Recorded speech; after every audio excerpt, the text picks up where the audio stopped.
So guys, আবারও কিন্তু আমি এসে পড়লাম আপনাদেরকে নিয়ে বরাবরই লঙ্গরপাড়া নতুন বাজার গরুর হাটে।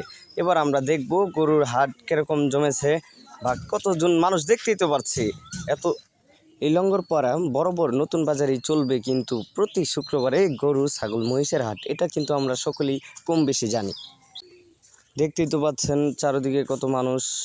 আপনাদের ভালোবাসার টানে আমি এসে পড়েছি লঙ্গরপাড়া নতুন বাজার গরুর হাটে জুমার নামাজ পড়েই। তো এসে দেখলাম অনেকগুলি গরু নামছে, গরু আরও আসতেছে। ওইদিকে দেখলাম কত মানুষ গরু দরদাম করছে।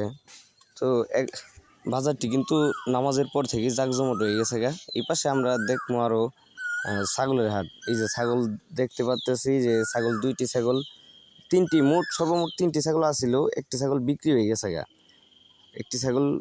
গেছে গা। এখন দুইটি ছাগল আছে, আর এই পাশে গরু বিক্রি হবে বলে দরদাম করছে। এই কথা শুনে গরুর কাছে এসে দেখি গরুটি বিক্রি হয়ে গেছে ৮০,০০০ টাকা দিয়ে। ধন্যবাদ। আমাদের পেজটা, আমাদের ইউটিউব আইডিটা সবাই ফলো দিয়ে রাখবেন।